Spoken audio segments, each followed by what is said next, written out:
contém 66 livros. É de suma importância para os que foram chamados nesta inteira graça de Cristo, para tomar conhecimento daquilo que é devido a Cristo e para o conhecimento e o crescimento espiritual e de uma vida em comunhão com o Senhor. Eu gostaria de, nesta noite, trazer aos irmãos um fato acontecido há 3.500 anos.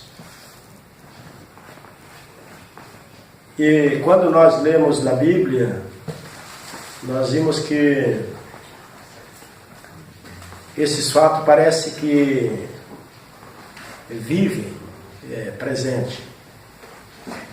Então, quando nós cantamos aquele corinho, Tu és fiel, Senhor, né, que o autor daquela letra ele usou com muita sabedoria, confiante no que Deus fez com a criação de todas as coisas e no desenrolar do desenvolvimento e o crescimento da humanidade. E Deus, então, Ele, em todos os tempos, Ele usou o seu poder, usou sua misericórdia, usou o amor e também usou a sua graça remidora. Esta graça de Deus que nos deu vida pelo perdão dos nossos pecados, por Jesus Cristo que se entregou naquela cruz, que pagou pelos nossos pecados com a sua própria vida e ao terceiro dia foi ressuscitado. Deus mostrou novamente à humanidade o seu poder. Mas nós, como homens, muitas vezes esquecemos de refletir, de meditar, de prover nos nossos corações a reverenciar este poder de Deus. Então, para nós começar, irmãos, em Deuteronômio, então, Deuteronômio capítulo 8, irmãos, Moisés, perante o seu povo, ele diz assim: cuidareis de cumprir todos os mandamentos que hoje vos ordeno, para que vivais e vos multipliqueis, e entreis e possuais a terra que o Senhor prometeu sob juramento a vossos pais. Recorda-te-ás de todo o caminho pelo qual o Senhor teu Deus te guiou no deserto estes 40 anos, para te humilhar, para te provar, para saber o que estava no teu coração, se guardarias ou não os seus mandamentos. Ele te humilhou e te deixou ter fome, e te sustentou com o maná, que tu não conhecias, nem teus pais o conheciam, para te dar a entender que não só de pão viverá o homem, mas de tudo o que procede da boca do Senhor viverá o homem. Nunca envelheceu a tua veste sobre ti, nem se inchou o teu pé nestes 40 anos.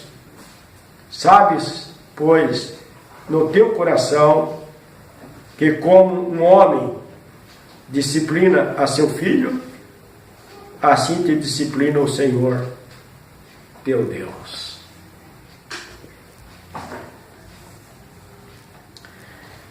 Certamente, irmãos, nas minhas fracas palavras, E seria muito inferior daquilo que se destaca aquilo que foi proporcionado por Deus, da grandeza do seu poder refletido no coração do homem depois de ter participado dessas coisas. Então, nos últimos momentos da vida de Moisés, ao escrever, ele relembra a nação de Israel, os 40 anos da caminhada no deserto. E ele enfatiza a grandeza do poder de Deus para que eles não se esquecessem em seus corações, nas suas mentes, a obra magnífica do poder de Deus. E é verdade que quando se lê a história da nação de Israel, quando Deus tirou do Egito, levando para a terra prometida que tinha prometido a Abraão, por isso ele diz aos pais, os patriarcas, e nesta caminhada dos 40 anos, Deus permitiu que eles passassem fome. A chegar à circunstância a qual que o homem não teria solução num deserto, a plantar e colher, porque estavam caminhando para a terra prometida. E o que Deus fez? Manda um pão do céu. Pão que eles nunca tinham provado e muito menos conhecido. Água no deserto, saindo da rocha. Então eles viram de momento a momento o poder de Deus. Quando nós lemos essa história, nós vimos que Deus, Ele proporcionou pela sua graça, como diz o apóstolo Paulo em Efésios capítulo 1, pelo seu beneplácito, quer dizer, aquilo que Ele determinou pelo seu querer e pela sua vontade. Uma nação que hoje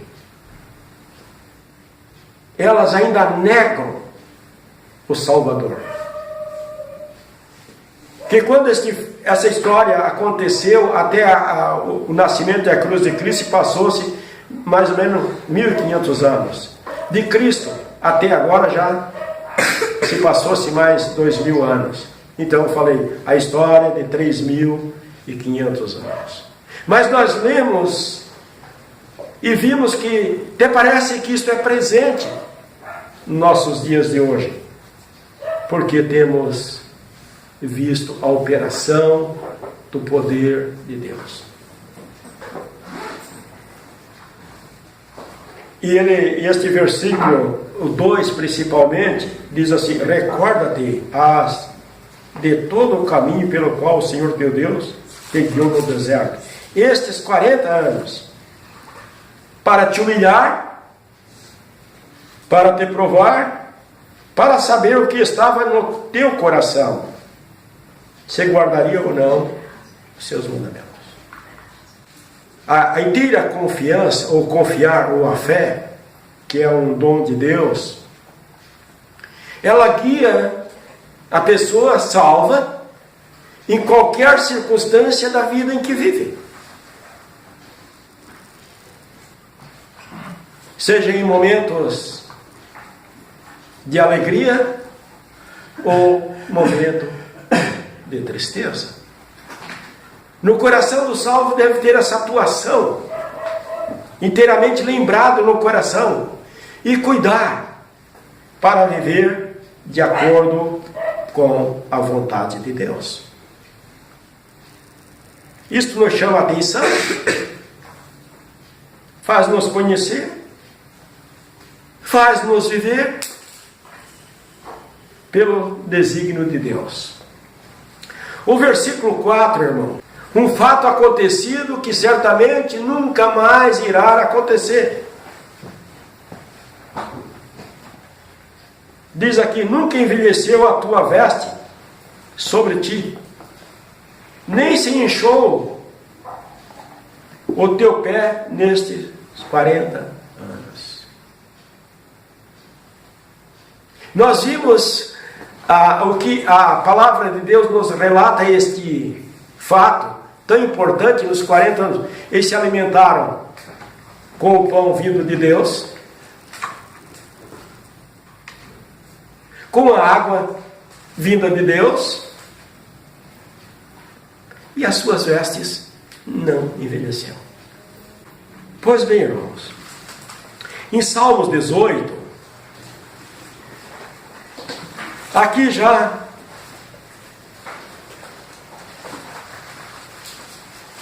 temos o rei Davi, e ele reconhecendo na sua vida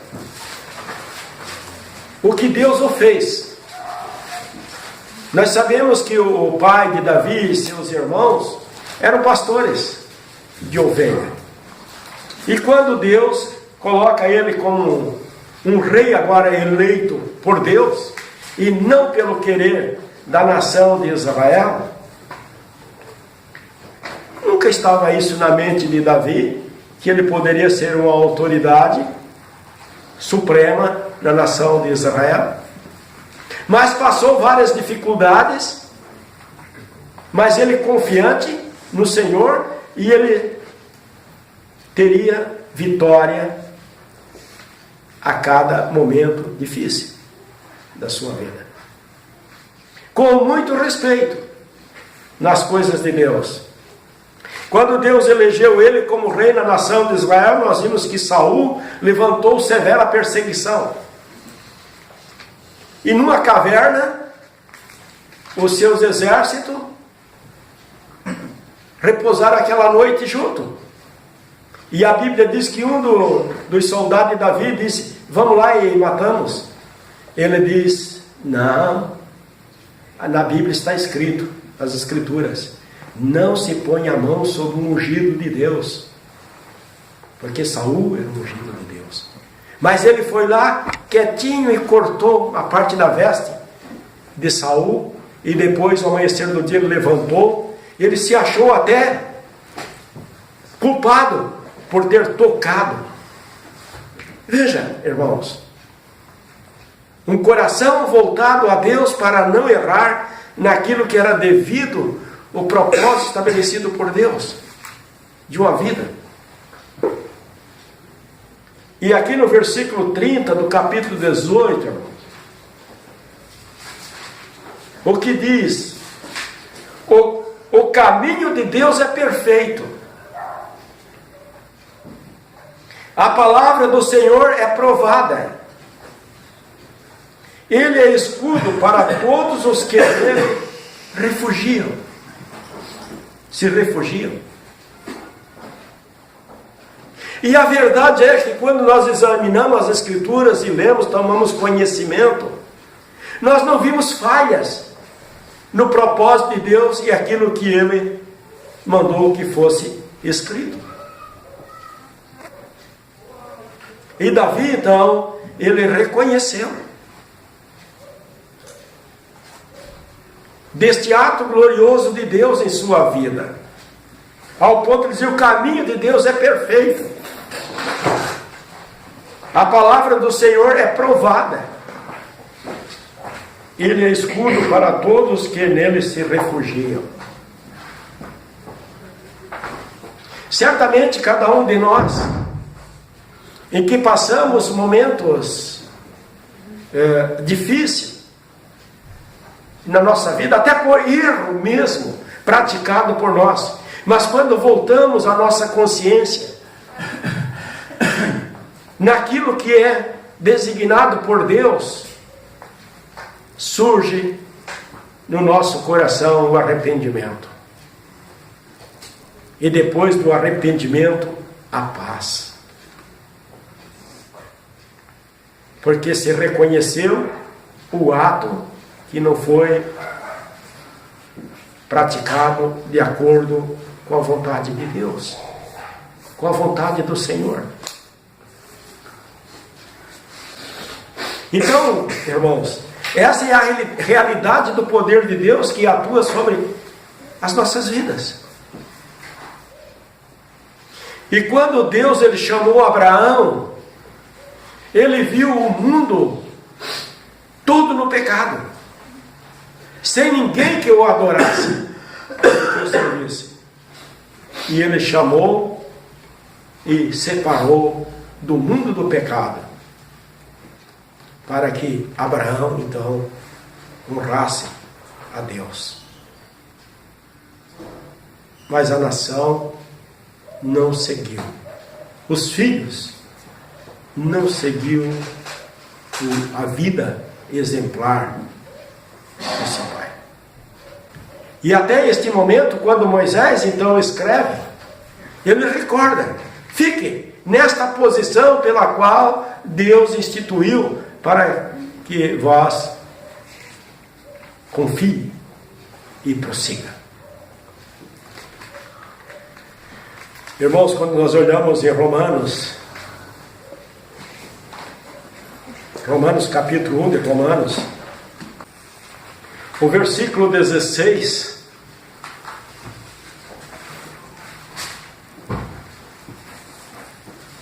pois não me envergonho do Evangelho, porque é poder de Deus para a salvação de todo aquele que crê, primeiro do judeu e também do grego. A situação e a circunstância no tempo do apóstolo Paulo, quando ele escreve, e ele se referindo muitas vezes aos seus parentes judeus, em que eles se escandalizavam pela pregação da cruz de Cristo, Paulo diz: não me envergonho do Evangelho.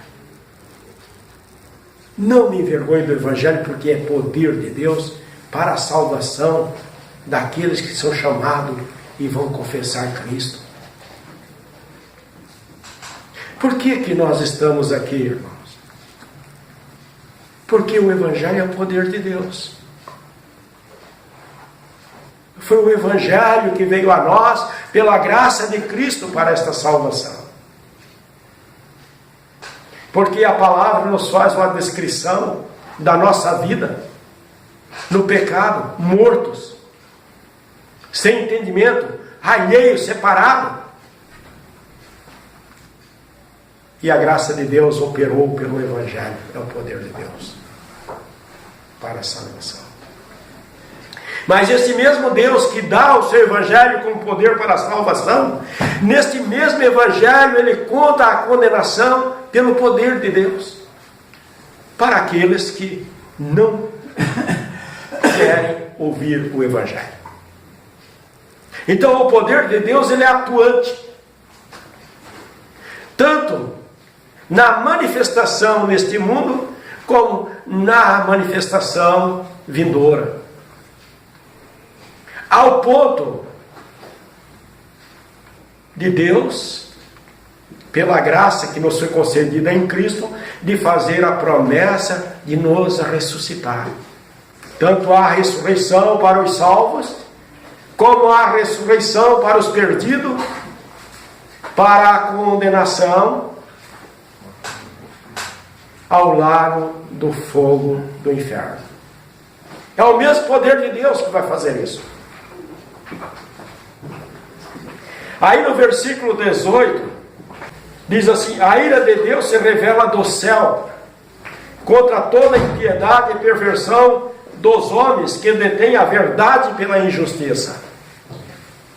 Outro fato importante que eu vou deixar esclarecido aqui, esclarecido pela palavra de Deus. Irmãos, na palavra de Deus nem sequer existe qualquer mistura que Deus tenha falhado com a sua verdade. Mas a mentira, sendo uma coisa diabólica, é abraçada pelos homens. E eles detêm, isso é, prende a verdade, acoberta a verdade. Não deixa ela se manifestar para manifestar as suas mentiras. estas pessoas estarão abaixo da ira de Deus. Isto é que a Bíblia fala. E diz: e porquanto o que de Deus se pode conhecer é manifesto entre eles, porque Deus lhe manifestou. Interessante que a disciplina de Deus, ela vem para aqueles que são salvos. A correção, a educação e a justiça de Deus, ela vem para os que são salvos. Mas para o perdido, corre solto. De uma maneira tal que eles se manifestam neste mundo. Deus até permite isto. Isto é realidade. O versículo 20 diz: porque os atributos invisíveis de Deus, assim o seu eterno poder, como também a sua própria divindade, claramente se reconhece desde o princípio do mundo, sendo percebido por meio das coisas que foram criadas. Tais homens são, por isso, indesculpáveis. Quando nós olhamos no horizonte, irmão, nós vimos animais, vegetações, o lindo mar, lindos rios, flores, né? Muitas coisas encantadoras. Como também vimos animais peçonhentos que se afastamos. Mas quando olhamos para o céu, ou para os céus, nós vimos as aves voando um pouco mais alto, as estrelas, sol, a lua, as nuvens, os trovões, os relâmpagos. Qual dessa você criou? Ou melhor, qual dessa eu criei? Nenhuma dessas. Aí voltamos nosso pensamento ao Criador. E o homem vê isso. Então este é o Evangelho, irmãos, que não é o Evangelho falado, mas é o Evangelho pelas coisas que Deus criou e toca profundamente no coração daquele homem mais perverso que seja. No seu consciente está este Evangelho. E por isso ele é indesculpável. A razão pela qual, quando Moisés ele relembra o povo de Israel que estava no seguimento, dali em diante como uma nação, ele diz: não esqueçam em seus corações tudo que Deus criou. Não esqueçam em vossos corações como nós somos sustentados esses 40 anos no deserto. E as nossas roupas envelheceram. Para aqueles que não acreditam na Bíblia, na palavra de Deus, como ele deve explicar que existe uma nação como a nação israelitas, os israelitas? Como ele deve explicar como surgiu essa nação? Nós temos essa nação específica na palavra de Deus pelo chamamento de Abraão. E porque foi constituída uma nação de um casal já avançado em dias, irmãos. Deus começou a operar o seu poder. E esta nação existe. Se olharmos os 3.500 anos e mais quase 500 anos, chamamento de Abraão, então já está beirando os 4.000 anos que Deus criou esta nação. O poder de Deus criou esta nação. Esta existência é para dar aos homens o conhecimento para aqueles que crêem no Senhor Jesus. E para os que não crêem, existem as coisas criadas para a própria condenação. E no versículo 21 diz: porquanto, tendo conhecimento de Deus, não glorificaram como a Deus, nem lhe deram graças, Antes se tornaram nulos em seus próprios raciocínios, obscurecendo-se-lhes o coração insensato, inculcando-se por sábio, tornando-se loucos. Esta é a realidade da descrição. Esta é a descrição da humanidade, daqueles que não têm humildade, ou viver na humildade daquilo que é devido, reverenciando a Cristo. Portanto, irmãos, se viramos a folha, o capítulo 3, deste mesmo livro de Romanos,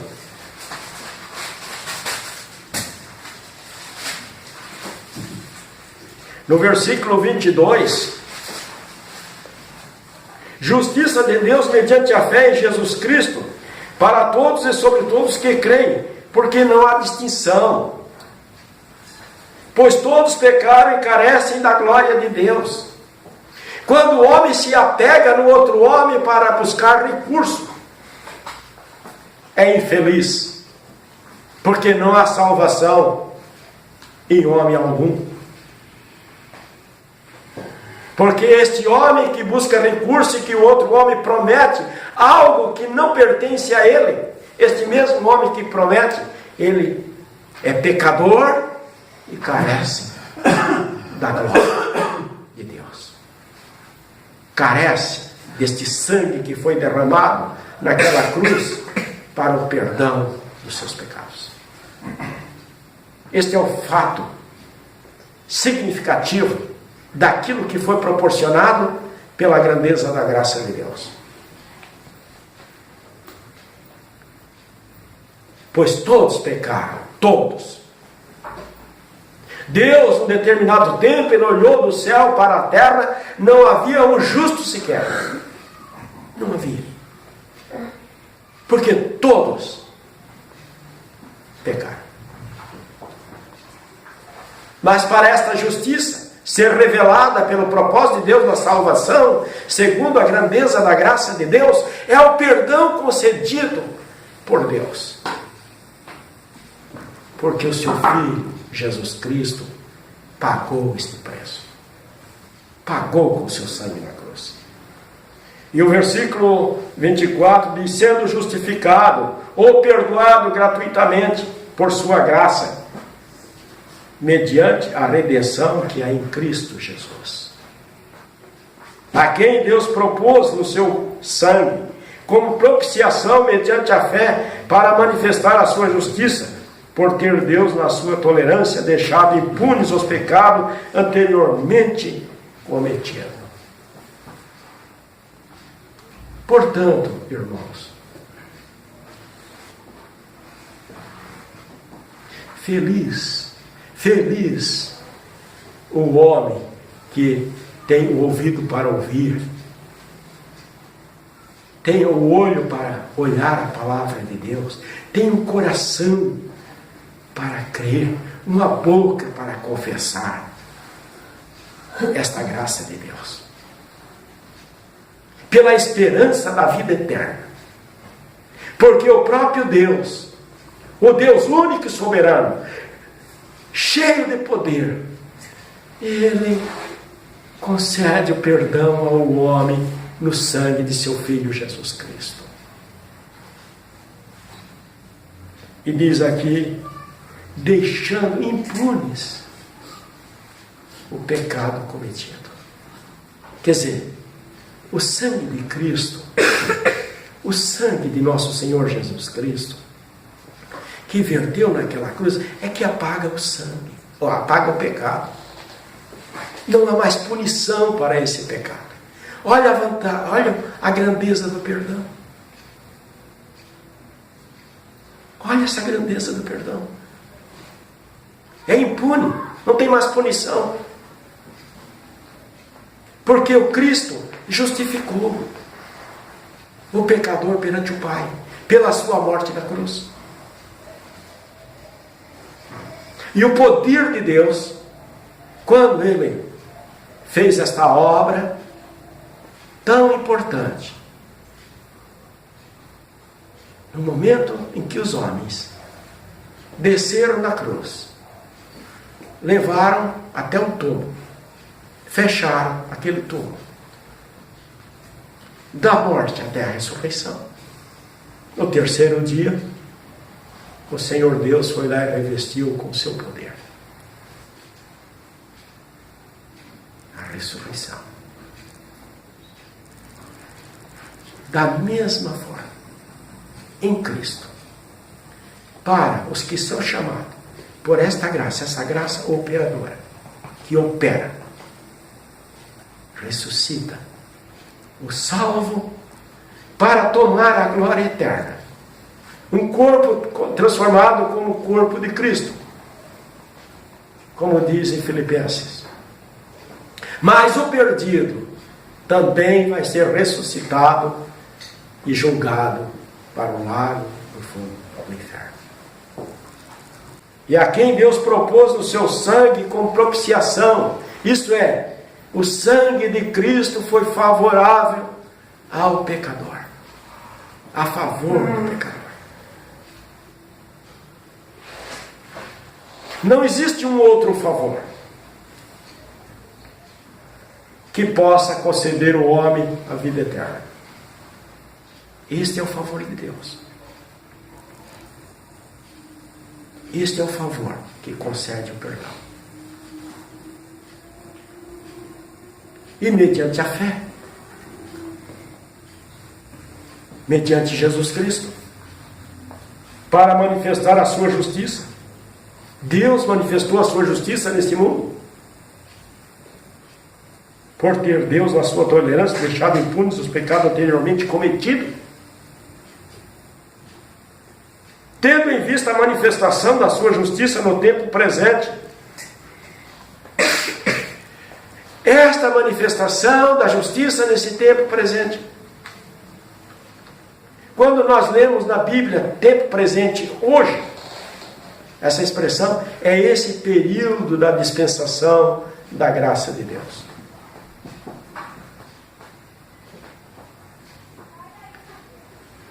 Quando Cristo operou salvação antes da sua morte, mostrando ao povo judeu que ele ia morrer. Após a sua morte, ele manifesta a salvação, tanto a judeus como a gentios, mediante a fé, mediante Cristo. E esta manifestação neste tempo presente. Para ele mesmo ser justo e justificador daquele que tem fé em Jesus. Portanto, irmãos, aqui nós vemos uma linha de tempos que está escrito na Bíblia mostrando o poder de Deus. E este poder de Deus, mostrado aos homens, no propósito da salvação, para levar o homem à sua presença para a eternidade. Amém?